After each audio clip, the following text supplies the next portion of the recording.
तो hello investors, आज हम बात करेंगे फ्यूचर ग्रुप और फ्यूचर रिटेल शेयर के बारे में। बिकॉज इसमें अगर आप देखेंगे तो हमें जो अपडेट मिल रही है वो काफ़ी तगड़ी अपडेट है। आप आज मैं जो आपको अपॉर्चुनिटी बताऊंगा वो बहुत इंपॉर्टेंट रहेगी आपके लिए। और अगर हम बात करें सेक्टर रिटेलिंग का है तो कहीं ना कहीं इसमें हमें जो मोमेंटम दिख रहा है वो एक बहुत इंपॉर्टेंट बनता है आपके लिए बिफोर बाइंग और सेलिंग इन दिस स्टॉक। जो न्यू बायर्स हैं उनके लिए भी ये वीडियो काफ़ी इंपॉर्टेंट रहेगा। सो इन द एंड में आपको एक अच्छी खासी अपॉर्चुनिटी मिलेगी। सो लास्ट तक वीडियो को देखते रहे। मार्केट कैप अगर हम बताएं 200 करोड़ का इसका मार्केट कैप है। एंटरप्राइज वैल्यू आप देखेंगे 11,326 करोड़। ये आपको कैसे देखने को मिल रही है? बिकॉज इसका डेप्थ जो है वो काफ़ी ज़्यादा है स्टॉक का। अगर हम देखेंगे बुक वैल्यू माइनस में चल रही है 40 रुपीज़, तो एक बहुत बड़ी बात होती है। डेप्थ आप देखेंगे 11,195 करोड़ का है स्टॉक के अंदर। प्रमोटर होल्डिंग भी 14.31% है। वहीं आप सेल्स एंड प्रॉफिट को देखें तो उसमें भी हमें नेगेटिविटी देखने को मिल रही है।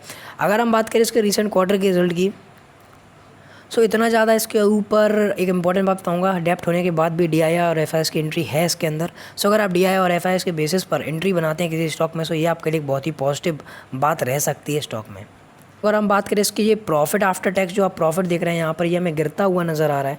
आप अगर इसके बाद से देखेंगे तो हमें एक प्रॉपरली डाउनफॉल स्टॉक के अंदर देखने को मिल रहा था।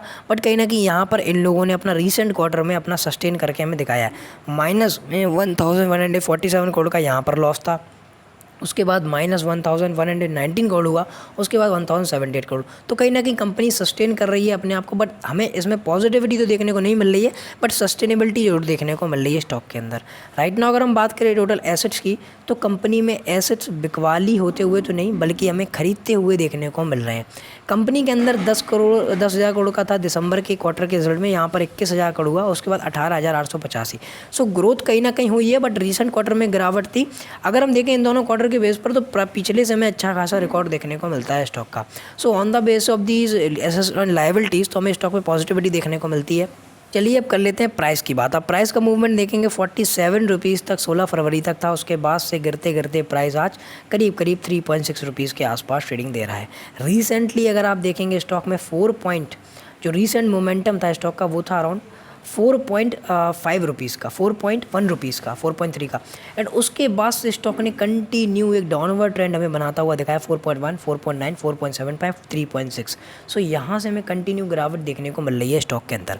आफ्टर द रिलायंस के जो अंबानी, उन्हीं का इसमें प्रॉपर डेप्ट का जो है वो सिनेरियो बनता है। सो उन्होंने इसमें जो इसकी शॉप्स वगैरह थी उनको अपने नाम से, अपने जो एक रिटेल शॉपर्स थी उसके नाम से इन्होंने उसको ओपन कर लिया है। सो कहीं ना कहीं उन्होंने इनकी जो शॉप्स थी उनको कब्जा लिया एक तरीके से अगर हम कहें तो, और उनमें अपना नाम लिख दिया। सो कहीं ना कहीं उसकी वजह से भी हमें गिरावट कंटिन्यू देखने को मिल रही है। अब अगर हम बात करें क्या स्टॉक को बाय करना चाहिए, देखिए बहुत रिस्की स्टॉक है, रिस्की है। बट एक चीज़ आप समझिए कि अगर ये 3 रुपये का स्टॉक है और इसमें पोटेंशियल 40 रुपये तक जाने का है, डेप्ट आप देखेंगे DIIs भी है, FIIs भी है। सो कहीं ना कहीं एंट्री सभी की है, बट डेप्ट कहीं ना कहीं स्टॉक के अंदर ज़्यादा है। अगर ये कंपनी अपने डेप्ट को सुधार लेती है तो हमें एक अच्छा खासा momentum in the upcoming time देखने को मिलेगा।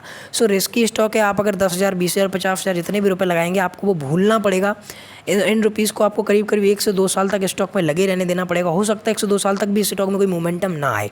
सो आपको ये रिस्क लेना होगा कि अगर मुझे मिलेगा तो करीब इसका 10 गुना भी मिल सकता है, और नहीं मिलेगा तो सिर्फ मेरी जो छोटी सी कैपिटल है उसका हल्का सा लॉस हो सकता है, और आपको एक टाइम भी अपना देना पड़ेगा स्टॉक को। सो ये मोमेंटम हो सकता है स्टॉक में। बाकी अगर आप सोचें कि शॉर्ट टाइम में मुझे कोई अच्छा खासा मोमेंटम मिले तो वो आपको गिरावट के फॉर्म में ही देखने को मिलेगा। बिकॉज जो इसकी न्यूज़ वगैरह हैं वो ज़्यादातर नेगेटिव ही निकल के आती हैं। सो आपको इस चीज़ का ध्यान रखना है बिफोर बाइंग और सेलिंग।